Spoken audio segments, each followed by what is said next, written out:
عام جو ہے توحید کی ان کا کہ اس کی جو بیسک 3 اقسام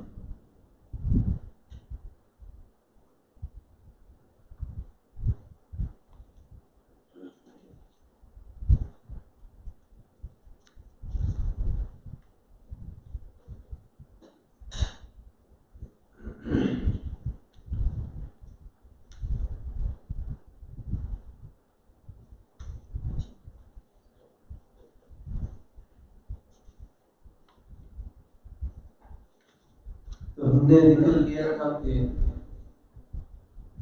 توحید جو ہے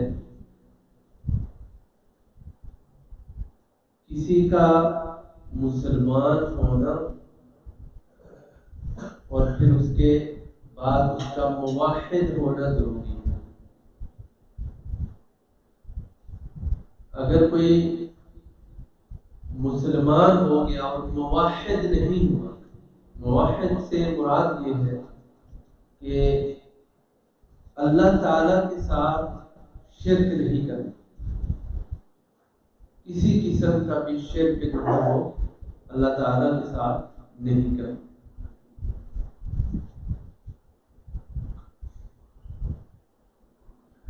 کیوں کہ شرک جو ہے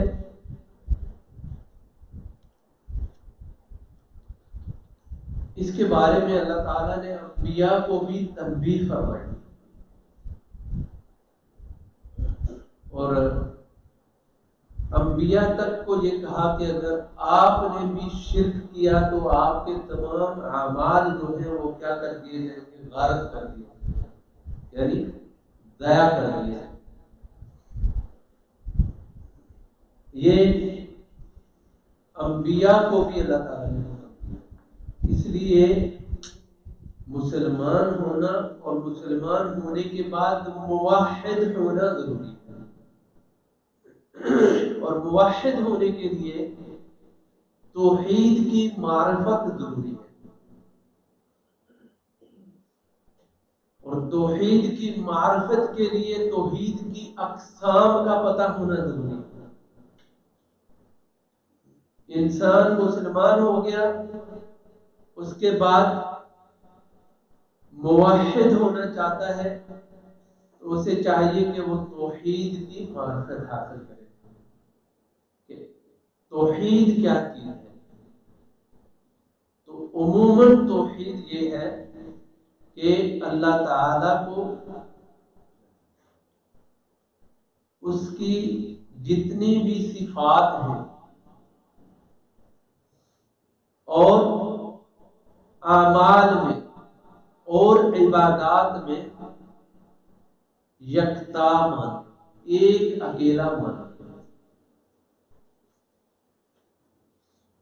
اور کسی کو اس کا شریک نہ ٹھہرانا. یہ توحید ہے. آگے اس کی اقسام ہیں کہ کون سی قسم جو ہے وہ کس توحید کو خاص ہے. تو اس کو 3 قسموں میں تقسیم کیا جاتا ہے. ایک ہے توحید ربوبیہ، دوسری ہے توحید الوہیہ، اور تیسری ہے توحید اسماء و صفات. توحید ربوبیہ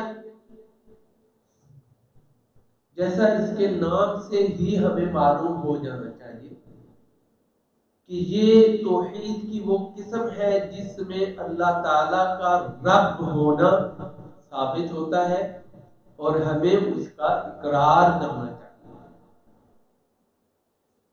اللہ تعالیٰ کا رب ہونا کسی ایک عمل میں نہیں ہے.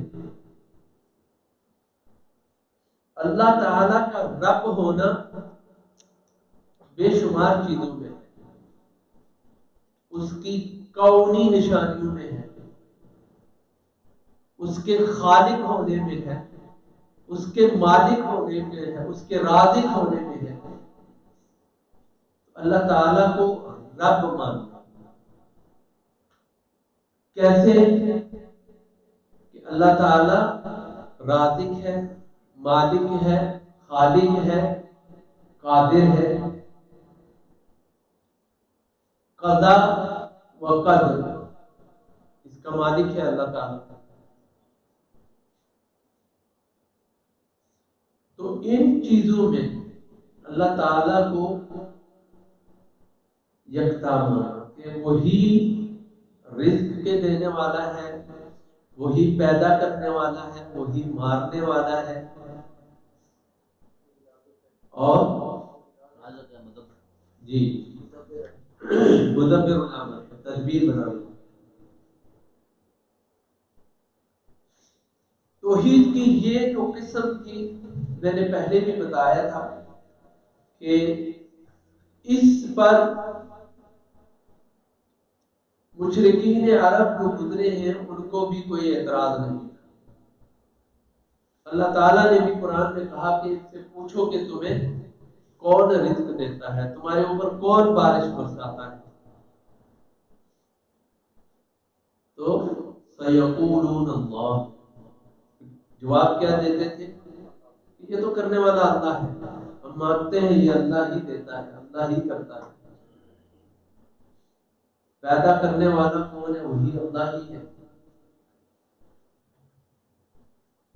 تو یہ ایسی قسم ہے کہ اس کے ماننے سے انسان کے لیے ضروری نہیں ہے کہ وہ یہ کہنا شروع کر دے جی کہ میں مسلمان ہوں۔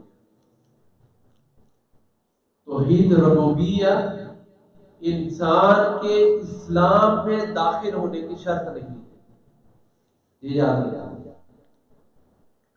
اگر توحید ربوبیہ کو ماننے والے اسلام میں داخل ہوتے یا انہیں مسلمان کہا جاتا تو مشرکین مکہ جو تھے یا مشرکین عرب جو تھے وہ تو مسلمان ہوتے، ان کو تو ان چیزوں پر اعتراض ہی نہیں تھا۔ تو توحید ربوبیہ اسلام میں داخل ہونے کی شرط نہیں ہے، اول شرط جسے کہتے ہیں۔ اور توحید ربوبیہ کا کوئی اقرار کرتا ہے تو وہ کافر بھی ہو سکتا ہے، مشرک کوئی بھی ہو سکتا ہے، اس میں ضروری نہیں ہے کہ مسلمان ہی ہو۔ جہاں تک تعلق ہے توحید اور وحیہ کا، تو یہ قسم جو ہے یہ انسان کو دائرہ اسلام میں داخل کرتے ہیں۔ کیوں؟ اس کا تعلق عبادت کے ساتھ خاص ہے، ٹھیک ہے، اس کا تعلق عبادت کے ساتھ، اور جہاں معاملہ عبادت کا آئے گا وہاں پر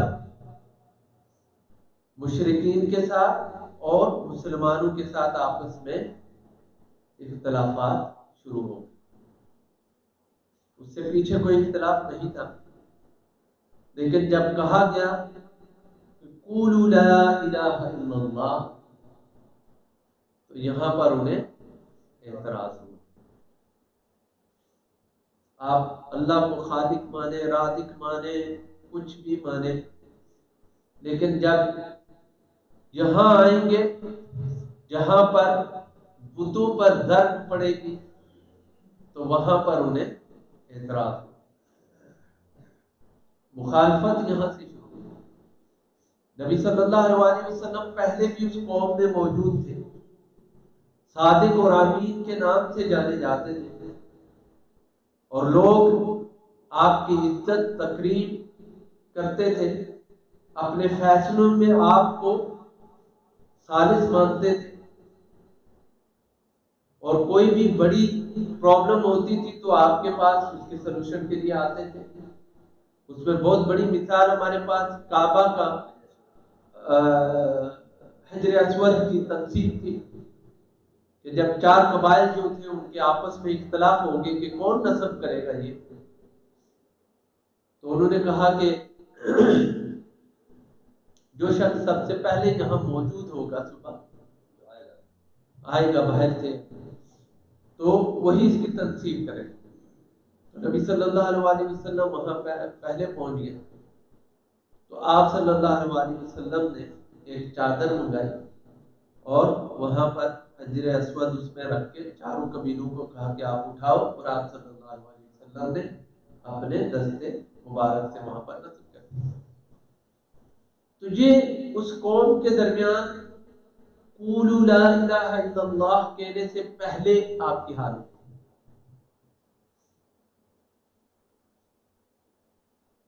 وہ سب جانتے تھے کہ کبھی جھوٹ نہیں بولا، کبھی شراب نوشی نہیں کی، کبھی زناکاری نہیں کی، پارسا ہے، سچے ہیں، تو یہ چیزیں ان کے لیے قابل قبول تھی، ان کے معاشرے کا یہ رکھ رکھاؤ تھا۔ لیکن جب بات آپ صلی اللہ علیہ وآلہ وسلم نے ان کو جمع کیا،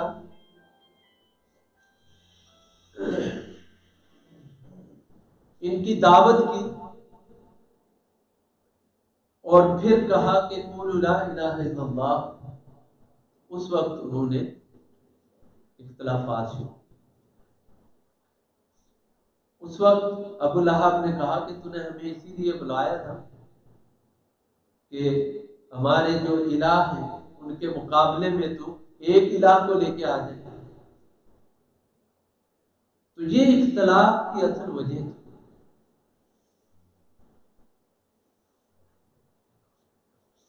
اور آج کا جو حال ہے ہمارا مسلمانوں کا،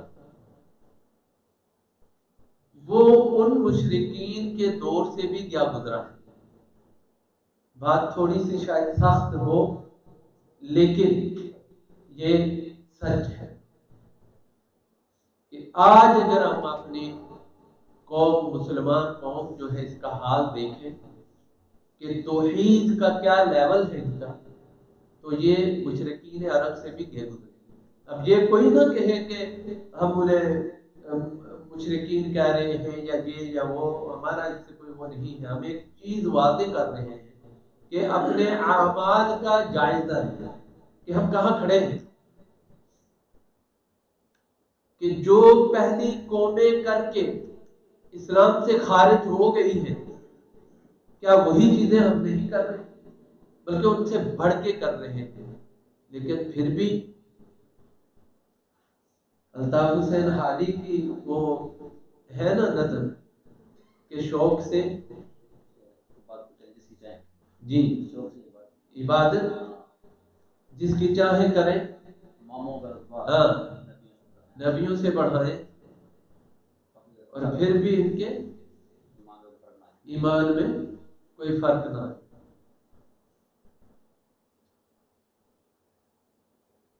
تو یہ چیز توحید اور الوہیہ، یہاں پر اختلاف پیدا ہوا، اور اس کا تعلق ہی عبادات سے ہے۔ عبادات کی جتنی بھی اقسام ہیں وہ اس میں شامل ہیں۔ تو جو توحید الوہیہ کا اقرار کرنے والا ہے، وہ توحید ربوبیہ کو آٹومیٹک ماننے والا ہے، ٹھیک ہے؟ تو جس نے توحید کی دوسری قسم کو مانا، وہ پہلی کو آٹومیٹک ماننے والا ہے۔ کیوں؟ اگر سوچا جائے تو اصل میں اس کو پہلے ہونا چاہیے، توحید الوہیہ جو ہے اس کو پہلے ہونا چاہیے، کیونکہ توحید ربوبیہ اس میں شامل ہو جاتی ہے۔ تو پہلی قسم یہ ہونی چاہیے، لیکن پہلی ربوبیہ ہے۔ تو کیوں؟ اللہ تعالیٰ رب ہوا تو ہی تو اس کی عبادت شروع ہوئی نا۔ جب ہم نے اس کو رب مانا تو اس کی عبادت کی ہم نے اس کی کونی نشانیوں کو دیکھا تو ہم نے اس کی ربوبیت کا اقرار کیا، ہم نے لوگوں کو مرتے دیکھا تو ہم نے مانا کہ ہاں وہ مارتا ہے، ہم نے لوگوں کو پیدا ہوتے دیکھا تو ہم نے مانا کہ ہاں وہ پیدا کرنے والا ہے، بارش کو برستے دیکھا تو ہم نے کہا کہ ہاں وہ بارش کے برسانے والا ہے۔ تو پہلے ہم نے اس کے رب ہونے کا اقرار کیا، اس کے بعد ہی اس کی عبادت شروع کی۔ تو اس لیے توحید الوہیہ اس کو ربوبیہ کے بعد رکھا۔ تو عبادت کی جتنی بھی اقسام ہیں، یہ صرف اور صرف کس کے لیے خاص ہیں؟ ایک اللہ رب العزت کے. اس میں ایک عمل جسے ہم عام سمجھتے ہیں، معمولی سا سمجھتے ہیں، اور وہ دعا ہے. اور نبی صلی اللہ علیہ وسلم نے اسے عبادت کا درجہ دیا. الدعاء هو العبادہ، دعا کیا ہے؟ عبادت ہے. اور عبادت اللہ کے سوا کسی کی جائز نہیں ہے. اللہ کے سوا کسی کی عبادت جائز نہیں ہے. کہاں کہاں کھڑے ہو کے ہم جو ہے ہاتھ اٹھا کے دعا مانگنا شروع کر دیتے ہیں؟ کس کس کا وسیلہ بنا کے ہم دعا مانگنا شروع کر دیتے ہیں؟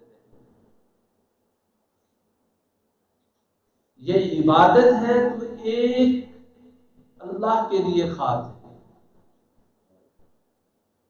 سجدہ عبادت ہے تو صرف اور صرف اللہ کے لیے خاص ہے. نبی صلی اللہ علیہ وآلہ وسلم نے فرمایا تھا کہ اگر اللہ کے علاوہ کسی کو سجدہ جائز ہوتا تو میں بیوی کو کہتا کہ اپنے شوہر کو سجدہ کرے. حکم نہیں دیا. کیوں؟ جائز نہیں. ہم کہاں کہاں اپنے ماتھے ٹیکتے ہیں، کہاں سر پر سجود ہو جاتے ہیں. ہم جائزہ نہیں لیتے.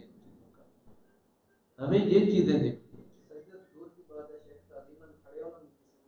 جائز نہیں. نبی صلی اللہ علیہ وسلم ناپسند فرماتے تھے محفل میں داخل ہو کے اگر کوئی کھڑا ہو تو اس کو کباہت سمجھتے تھے، کہتے تھے کہ یہ جائز نہیں. اور نہ ہی کسی بیٹھے ہوئے شخص کو اٹھاتے تھے کہ تم ادھر سے ہٹو اور یہاں میں بیٹھوں گا، یا کوئی بڑی مسند والا آ گیا تو وہ بیٹھے گا نہیں. ایسا کوئی طور طریقہ. تو عبادت صرف اور صرف اللہ کے لیے خاص ہے. توسل، استعاذہ، استعانہ، یہ وسیلہ، یہ صرف اور صرف اللہ ہے اور کوئی نہیں. یہی تو مشرکین بھی کہتے تھے نا جب نبی صلی اللہ علیہ وسلم نے انہیں دعوت دی کہ لا الہ الا اللہ کہو اور یہ سب چھوڑ دو بتوں کی پوجا، تو انہوں نے بھی تو یہی اعتراض کیا تھا. انہوں نے یہی کہا تھا، دلیل انہوں نے یہی دی تھی کہ یہ تو ہمارے لیے اللہ کے قریب ہونے کا ذریعہ ہے. یقربونا الی اللہ، یہ تو ہمیں اللہ کے قریب کرتے ہیں. تو اس کا مطلب کہ ان کے دل میں یہ نہیں تھا کہ یہ حبل ہے، لات ہے، منات ہے. ان کے ذہن میں ان کا تقدس تھا. جو سمجھ لیں کہ جیسے آج کل ہمارے ذہن میں کسی کی بزرگی ہوتی ہے، کسی کی پاکیزگی ہوتی ہے، پارسائی ہوتی ہے. جتنے بھی مزارات پر ہم جاتے ہیں دعا مانگتے ہیں تو ہمارے ذہن میں کیا ہوتا ہے کہ یہ پارسا لوگ ہیں، پاکیزہ لوگ ہیں، اللہ کے قریب رہنے والے لوگ ہیں. تو وہ مشرکین جو تھے ان کے ذہن میں بھی یہی چیزیں تھیں کہ یہ تقرب والے لوگ ہیں، یعنی پہنچے ہوئے لوگ ہیں، لہذا ہم ان کے ذریعے سے اللہ تک پہنچیں گے.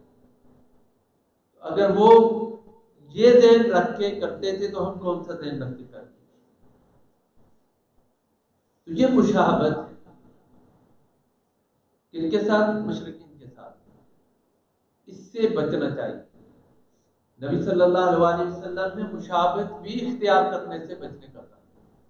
من تشبہ بقوم فہو منہم، کہ جس نے کسی قوم کی مشابہت اختیار کی وہ انہی میں سے ہو جائے گا، انہی میں سے ہو جائے گا. ٹھیک ہے، باقی چیزوں کو چھوڑ دیں، ہم کسی لمبی بحث میں نہیں پڑتے.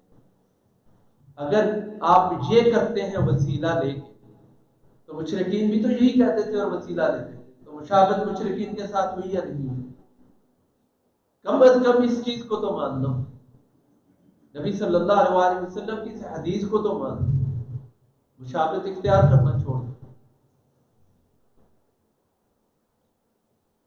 انہوں نے دین میں ہی نہیں کسی بھی عمل میں نبی صلی اللہ علیہ وسلم نے یہود و نصارہ کی مشابہت اختیار کرنے سے منع فرمایا. یہود و نصارہ جو ہے داڑیاں رکھتے تھے اور مونچھیں لمبی کرتے تھے. آپ صلی اللہ علیہ وسلم نے کہا نہیں، مونچھیں ہلکی کر لو. ہم نے ان کی مخالفت کر دی، مشابہت اختیار نہیں کر. جہاں تک نبی صلی اللہ علیہ وسلم نے ہمیں بتایا، لیکن توجہ ہماری جو ہے وہ ایسے امور کی طرف جاتی نہیں ہے. تو دعا بھی اگر ہم نے مانگنی ہے تو صرف اور صرف ایک اللہ سے، اور اس نے حکم بھی دیا ہے قرآن میں، ادعونی استجب لکم.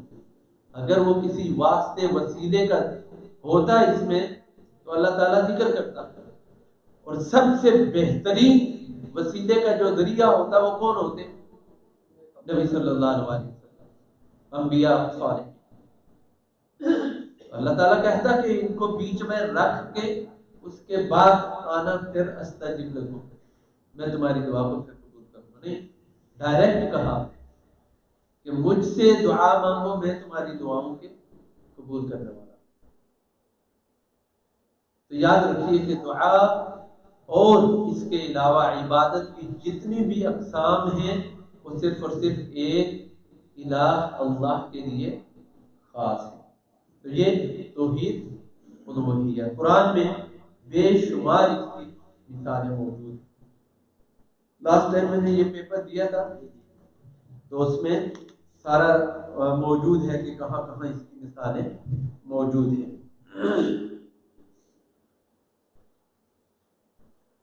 اور اللہ تعالیٰ نے انبیاء کو مبعوث فرمایا تو صرف اس لیے توحید الوہیہ کا رسالہ جو ہے یہ لوگوں تک پہنچانے کے لیے. تو اللہ تعالیٰ نے قرآن میں ارشاد فرمایا وَلَقَدْ بَعَثْنَا فِي كُلِّ أُمَّةٍ رَسُولًا أَنِ اعْبُدُوا اللَّهَ وَاجْتَنِبُوا الطَّاغُوتَ. تو یہ اللہ تعالیٰ نے انبیاء کو مبعوث اسی لیے فرمایا، مقصد ہی ان کا یہی تھا کہ وہاں جا کے آپ نے اللہ کے ایک ہونے اور عبادت کی تمام اقسام کو اس کے لیے خاص کرنے کا حکم دینے کے لیے.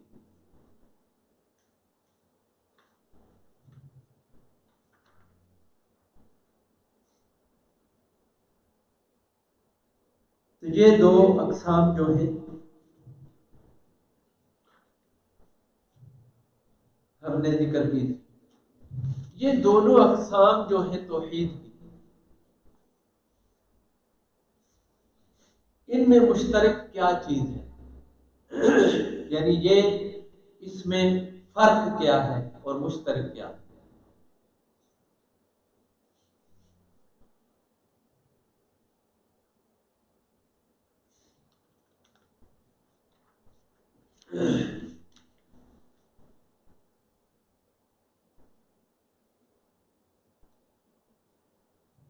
جو ربوبیہ ہے اور الوہیہ، ان کا ماخذ کیا ہے؟ کہاں سے ڈیرائیو ہے؟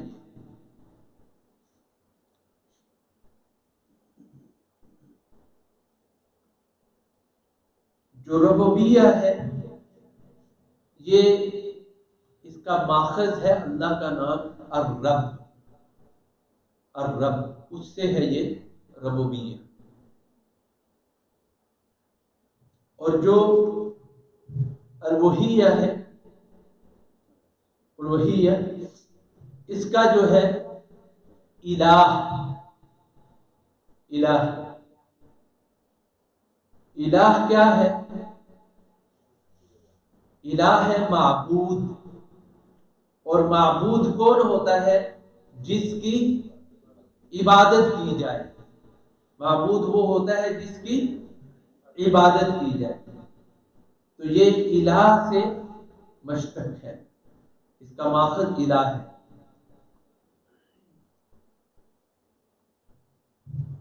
ربوبیہ کا جو تعلق ہے وہ کونی امور. کونی امور کیا ہے؟ کائنات کے جو امور ہیں زمین کا بننا، آسمان، چاند، ستارے، سورج، یہ اللہ کی کیا ہے؟ کونی نشانیاں ہیں، کونی نشانیاں ہیں، اس کو کہتے ہیں الامور الکونیہ۔ تو یہ اللہ کی کونی نشانیاں ہیں، بڑی بڑی نشانیاں ہیں یہ اللہ تعالیٰ کی۔ جی کائنات، کائنات کی جو نشانیاں ہیں، تو کائنات جو ہے خالی ہماری زمین نہیں ہے، بے شمار کائنات ہیں، اور مزید بھی دریافت ہوتی جا رہی ہے۔ جو سائنس ابھی مزید جو ترقی کر رہی ہے تو نئی سے نئی گلیکسیز جو ہیں ان کو فائنڈ کر رہی ہے، تو یہ بڑھتی جا رہی ہے، ایکسپینڈ ہوتی جا رہی ہے۔ تو کونی نشانیاں جو ہیں یہ بڑی بڑی اللہ تعالیٰ کی جو نشانیاں ہیں، ان میں ہمارے سامنے جو ہیں، یعنی جنہیں دیکھ کے ہم کہتے ہیں کہ ہاں اس کو مانتے ہیں کہ اللہ کے علاوہ یہ کوئی نہیں کر سکتا ہے، تو یہ زمین ہے، سورج ہے، چاند ہے، ستارے ہیں، آسمان ہیں، تو یہ کونی نشانیاں ہیں اللہ تعالیٰ، یعنی کائنات کے اندر جو نشانیاں بڑی بڑی موجود ہیں۔ اور دوسری ہے القدریہ۔ القدریہ قضاء و قدر کے جو معاملات ہیں، وہ قضاء و قدر، اس میں خالق مالک ہونا، رازق ہونا، یہ چیزیں شامل ہیں قدریہ میں۔ اور الوہیہ جو ہے اس کا تعلق شرعی امور کے ساتھ، شرعی امور کے ساتھ، شرعی امور میں عبادت کی تمام اقسام آ جاتی ہیں۔ نماز ہے اس کا اپنا طریقہ ہے، روزہ ہے اس کا اپنا طریقہ ہے، اسلام کے جو 5 ارکان ہیں اس میں شامل ہو جاتے ہیں، جیسے زکوٰۃ ہے، حج ہے، روزہ ہے، نماز ہے، تو یہ شرعی امور ہیں۔ شرعی امور جو ہیں ان کے تقاضے بھی ہیں کہ انہیں کس طرح بجا لانا ہے۔ تو تمام شرعی امور جن کا تعلق عبادات سے ہے، اس کا طریقہ وہی ہونا چاہیے جو ہمیں اللہ کے رسول نے بتایا ہے۔ اگر اس سے ہٹ کے ہم اپنی مرضی سے کوئی طریقہ وضع کریں تو وہ عمل اللہ کے ہاں قابل قبول نہیں ہوگا۔